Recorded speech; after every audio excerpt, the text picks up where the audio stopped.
Mga kapuso, hindi lang po tao ang apektado ng matinding hinit kundi makahayop. Sa bayan ng Lagayan sa lalawigan ng Abranga, 10 baka na ang namatay dahil sa sakit na ang tawag ay black leg. Dulot po yan ng isang uri ng bakterya na karaniwang umaatake tuwing tag-init. Nakatutok si Tina Panganiban Perez. Dumugo ang ilong at nalumpo ang 10 baka sa Abra. At sa nakalipas lang na 2 linggo, sunod-sunod na nangamatay. Bigat na dyan, ma'am, nga natay. Ayon sa isang magsasaka, hapon daw noon nang mapansin niyang napipilay ang kanyang baka. Kinaumagahan, namatay na ito. Sa pagsusuri ng municipal agriculturist at veterinarian, ang nangyari sa mga baka ay sintomas daw ng sakit na blackleg. Nakukuha raw ang blackleg sa isang uri ng bakterya na kadalasang umaatake tuwing tag-init.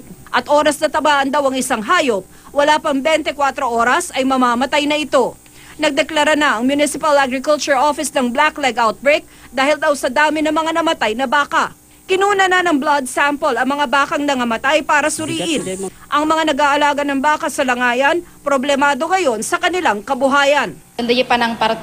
Ayon sa municipal agriculturist, hindi nakakahawa sa tao ang blackleg disease sa baka. Pero pinagbawalan muna ang mga residenteng kainin ng mga bakang tinamaan ng blackleg disease para hindi dapuan ng ibang sakit. Tina Panganiban Perez, sa Katutok, 24 Oras.